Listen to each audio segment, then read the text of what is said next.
ഞാനിന്ന് ചെയ്യാൻ പോകുന്നത് സാമ്പാറാണ്. സാമ്പാറിന് ഞാൻ 1/2 കപ്പ് പരിപ്പ് ഈ ഗ്ലാസ്സിൽ 1 ഗ്ലാസ് വെള്ളം ഒഴിച്ച് വേവിച്ചതാണ്.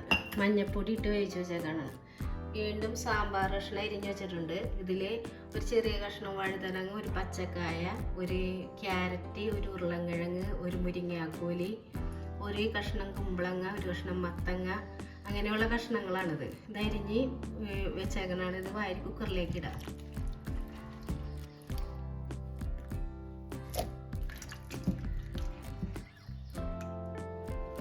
ഒരു കഷ്ണം ചേനയുണ്ട് കേട്ടോ. സാമ്പാർ കിറ്റ് മേടിച്ചതാണ്. അതിലെല്ലാ സാധനങ്ങളും ഞാൻ എടുത്തിട്ടില്ല. ഞാൻ ഇത്രയും സാധനങ്ങളാണ് എടുത്തേക്കണം. അത് കുറച്ച് വെള്ളം ഒഴിക്കുക. 1 കപ്പ് വെള്ളം ഒഴിക്കുക. ആവശ്യത്തിന് ഉപ്പിടാം.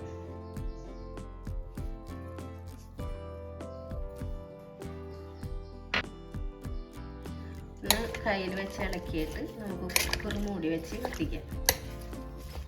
ഒരു തക്കാളി അരിഞ്ഞതും കൂടി ചേർത്തിട്ട് നമുക്കത് മൂടി വെച്ചിട്ട് സ്റ്റവ് കത്തിച്ച് മൂടി വെച്ച് വേവിക്കുക. 1 വിസിൽ മാത്രം കേട്ടാൽ മതി.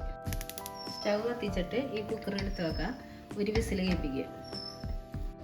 1 വിസിൽ കേട്ട് വെന്തിട്ടുണ്ട്. നമുക്കിത് തുറന്ന് നോക്കാം.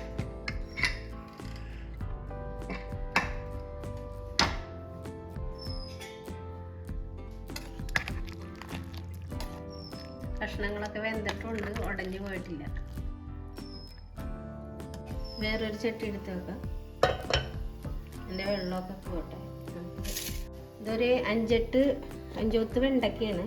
അത് ചെറുതാക്കി കഷ്ണങ്ങളാക്കി നുറുക്കിയതാണ്. കഴുകി വെച്ചേക്കണാണ്. ഈ ചട്ടി ചൂടായി കഴിയുമ്പോൾ നമുക്ക് കുറച്ച് എണ്ണ വെച്ചിട്ട് ഇത് നന്നായിട്ട് വാട്ടിയെടുക്കാം. ചട്ടി ചൂടായിട്ടുണ്ട്. കുറച്ച് വെളിച്ചെണ്ണ ഒഴിക്കാം.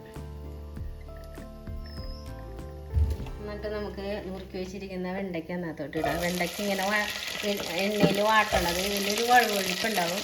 അതില്ലാതിരിക്കാൻ വേണ്ടിയാണ്.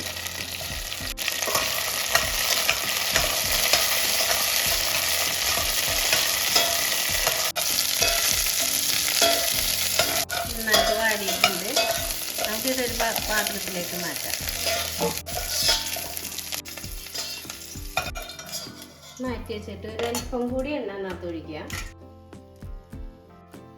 ഒരു നുള്ളു ഉലുവ, കടുകിട.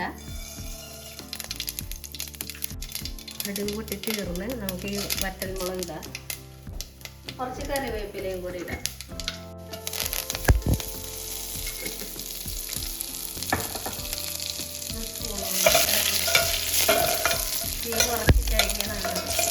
ഇനി ഇതിലേക്ക് ചേർക്കേണ്ട പൊടികളാണ്. ഇതൊരു ടേബിൾ സ്പൂൺ മല്ലിപ്പൊടി, 1 സ്പൂൺ മുളക് പൊടി,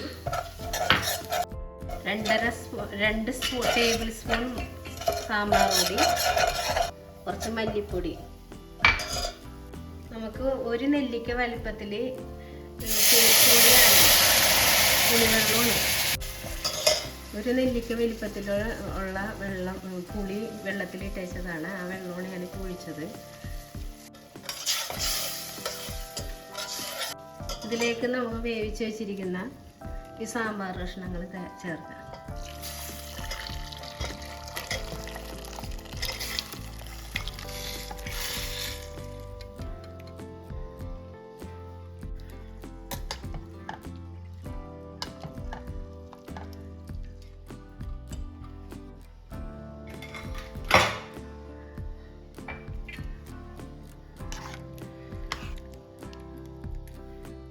ഉപ്പും പുളിയൊക്കെ നോക്കട്ടെ. ഉപ്പ് ഇത്തിരി കുറവാണ്.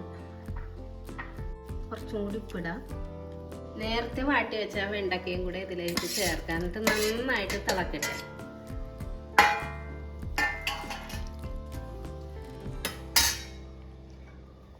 മൂടി വെച്ച് ഒന്ന് തിളപ്പിക്കുക. ഇതൊന്ന് തുറന്ന് നോക്കി. ഇത് നന്നായിട്ട് തിളച്ചിട്ടൊക്കെ ഉണ്ട്. ഇതിലേക്ക് നമുക്ക് അല്പം കായപ്പൊടി ഇടാം. 1/2 സ്പൂണിനേക്കാളും കുറവായിട്ടാണ് ഞാൻ കായപ്പൊടി ഇടുന്നത്. സാമ്പാർ പൊടി ഇട്ടേക്കുന്നതുകൊണ്ട് ഒത്തിരി കായപ്പൊടി ഇടണ്ട. അവസാനമായിട്ട് നമുക്ക് കുറച്ച് മല്ലിയിലയും കൂടി ഇടാം. മല്ലിയില ഇടുന്നത് നല്ല ടേസ്റ്റ് ആയിരിക്കുള്ളൂ. ചില ആൾക്കാർക്ക് ഇതിൻ്റെ ചുവ ഇഷ്ടമാകത്തില്ല. പറ്റില്ലെങ്കിലും കുഴപ്പമില്ല. അടിപൊളി സാമ്പാറാണ്.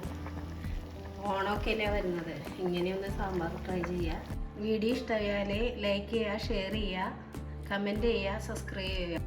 Thank you.